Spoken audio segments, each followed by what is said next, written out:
নমস্কার বন্ধুরা, আমাদের স্মার্ট টেকনিক ফর এডুকেশন চ্যানেলে আপনাদের প্রত্যেকে জানাই স্বাগত। আগামীকাল আপনারা প্রত্যেকেই জানেন শেষ দফার ভোট। ঠিক সেই মুহূর্তে আপনাদের সঙ্গে একটি মর্মান্তিক ভিডিও শেয়ার করতে চলেছি। এই পদক্ষেপ কোনোভাবেই আপনারা মাথাতে আনবেন না। হ্যাঁ, হাজারো কষ্ট, হাজারো দুঃখ, দারিদ্রতার মধ্যে দিন কাটাচ্ছেন, এটা সত্য, কিন্তু তারপরেও বলবো এমন কাজ থেকে আপনারা বিরত থাকুন। আসুন সেই মর্মান্তিক ভিডিওটা কি। আর্থিক অনটনে মর্মান্তিক আত্মহত্যা প্রাথমিক বিদ্যালয়ের পার্শ্ব শিক্ষকের। বুঝুন আজকের পার্শ্ব শিক্ষকদের কি দশা।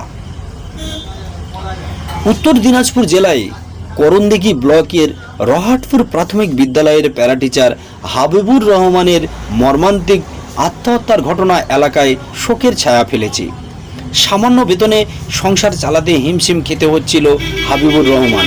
প্রবল আর্থিক অনটনের দরুন গলায় ফাঁস লাগিয়ে আত্মহত্যা করেছেন বলে জানা যাচ্ছেন।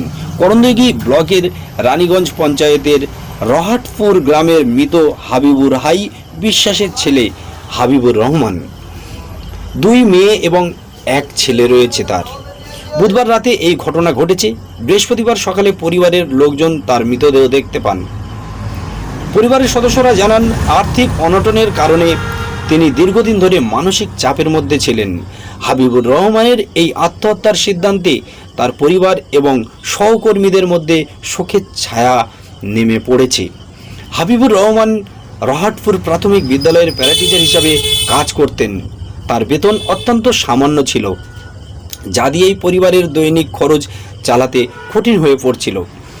পরিবারের সমস্যা জানিয়ে হাবিবুর প্রায় আর্থিক সমস্যা নিয়ে চিন্তিত থাকতেন এবং তার ফলে মানসিকভাবে ভেঙেও পড়েছিলেন। পার্শ্ব শিক্ষকদের বেতন নিম্নমান এবং কাজের চাপ তাকে মানসিকভাবে বিধ্বস্ত করে তোলে বলে মনে করা হচ্ছে। হাবিবুরের মৃতদেহ রায়গঞ্জ হাসপাতালে নিয়ে যাওয়া হয় পোস্টমর্টমের জন্য। পুলিশ জানিয়েছেন, প্রাথমিক তদন্তে এটি আত্মহত্যার ঘটনা বলে ধারণা করা হচ্ছে, তবে পোস্টমর্টম রিপোর্টের পর প্রকৃত কারণ জানা যাবে। হাবিবুর রহমানের পরিবার এখন শোকের মধ্যে যাচ্ছে। তার স্ত্রী এবং সন্তানরা এই শোক কাটিয়ে উঠতে পারছেন না।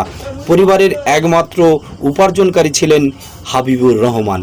তো বন্ধু, এটাই ছিল সবথেকে মর্মান্তিক এবং দুঃখজনক ঘটনা এবং বিষয়। এমন কাজ ভুলেও রাজ্যের এই মুহূর্তে 45,000 পার্শ্ব শিক্ষক, আপনারা এমন পদক্ষেপ নেবেন না।